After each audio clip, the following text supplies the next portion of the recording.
what you're saying and your actions are not matching. Do you understand? And I also wonder as well, like, what would people's parents think if they saw these kind of things? What would your parents say? Is your mum not dark? Has your mum not got a couple pounds? It doesn't make any sense. Everything gonna make sense soon. Make a band-aid and put it over the wound. Watagwan pan, watagwan. Welcome back to my YouTube channel, guys. By the title of this video, I'm going to be talking about some of the things that have been going on when it comes to social media.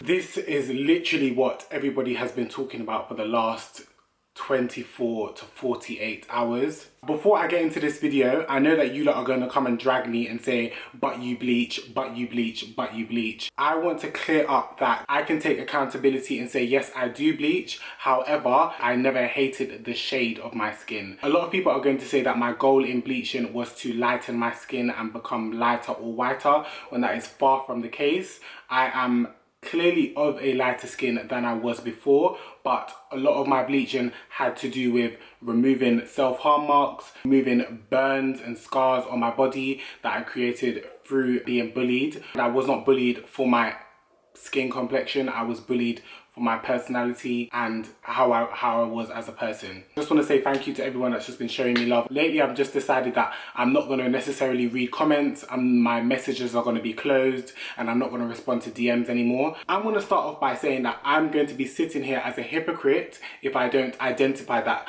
I bleach. Yes, I do bleach. I know that I do bleach, but never in my mind or never in my journey of bleaching did I ever once talk down on my race or once feel hatred towards my own race. And I can say that with my chest. And I'm not going to shy away from talking about the black community just because I bleach, or I'm not going to shy away of talking about self-hate and colorism just because I bleach. I know that we generalize the topic of skin bleaching and we identify it with Michael Jackson, LaToya Jackson and Pete and Denzia and people like that. As I've said in previous videos, my reasons are completely different. One thing I do not like about social media is they use black women or the black culture as the butt of every joke. Now, if you look at like comedy skits, they use an aggressive black woman as the butt of a joke. And now, if you look at these old tweets, people have used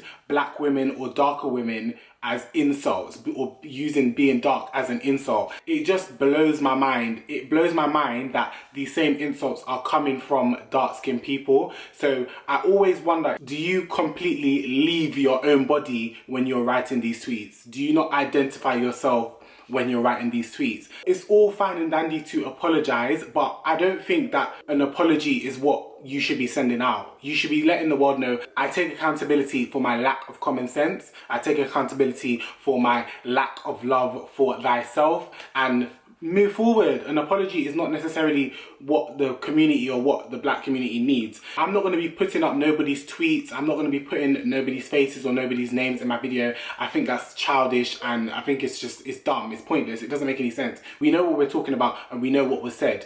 I feel like when it comes to black people and black women especially, I feel like the reason why it was so difficult for black women to like love themselves or embrace themselves back in the day was because this world is so run by what is commercial, and the things that are advertised and the things that are embraced are women in makeup, women in with long nice straight hair and all those kind of things. We need to stop using age as an excuse for this behavior. It doesn't matter what age you are. These comments do not come with age. It comes with the people that you are either surrounded by or whatever you're dealing with within yourself. Now, I'm going to talk about myself personally, and I'm going to say that, you see, when I grew up in secondary school, I went to Copeland Community High School. It was in Wembley. It's now closed. Yeah. When I went to that school, majority of my friends were either black or Asian. Hardly any of the people in that school was white, and I grew up in a Jamaican household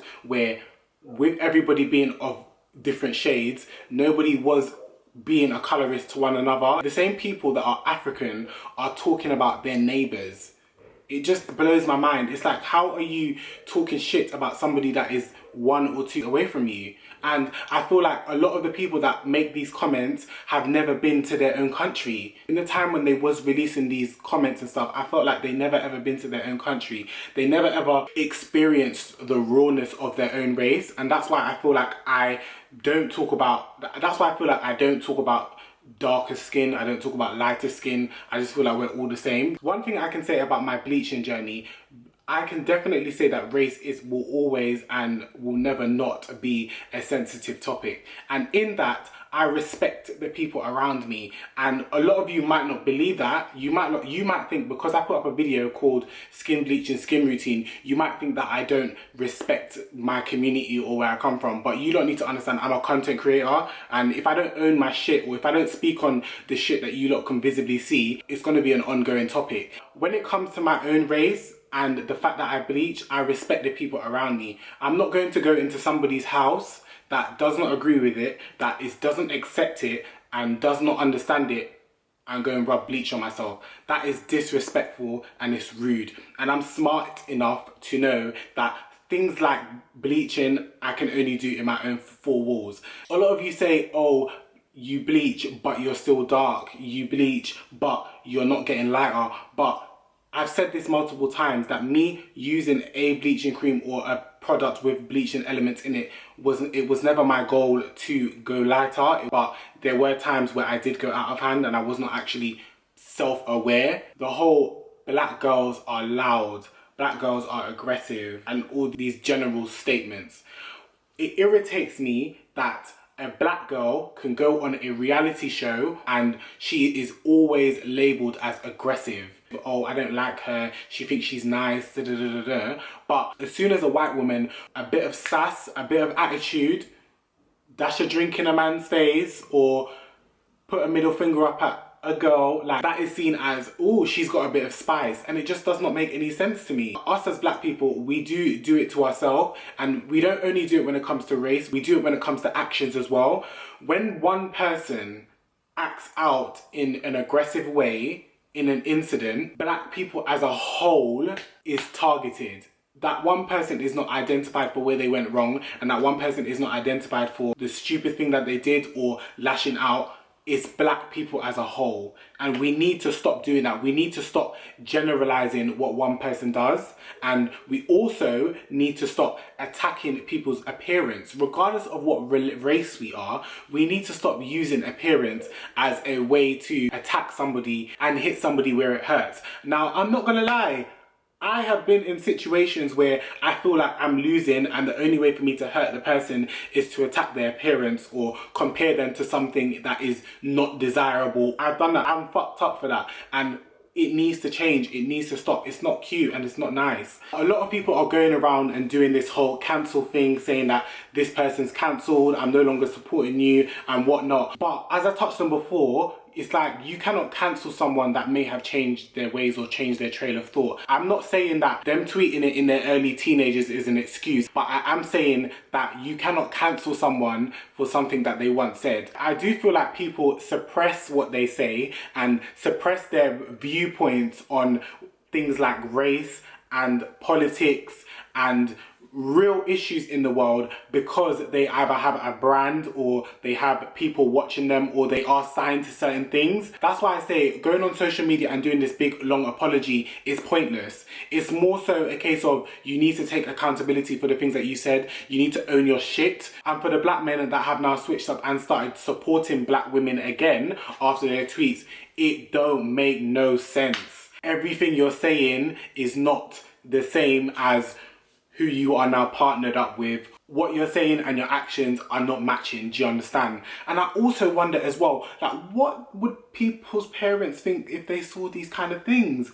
What would your parents say? Is your mum not dark? Has your mum not got a couple pounds? It doesn't make any sense. This does not only happen in the UK. This happens everywhere because majority of us have, if not dealt with racism directly, we've dealt with racial profiling, we've dealt with stereotyping. In every single country, lighter skin is better, lighter skin is approved. Darker skinned people feel like people of lighter shades or people that might be mixed cannot necessarily speak on these topics, when people of lighter shades may not go through the same level of abuse that a darker skinned person, a black woman, might go through, but they are still singled out for just being themselves. I have met a lot of lighter skinned people that say they wish they could talk about like how they felt neglected or felt like that, but because the majority never necessarily felt like that, they are scared to do it. This doesn't only come under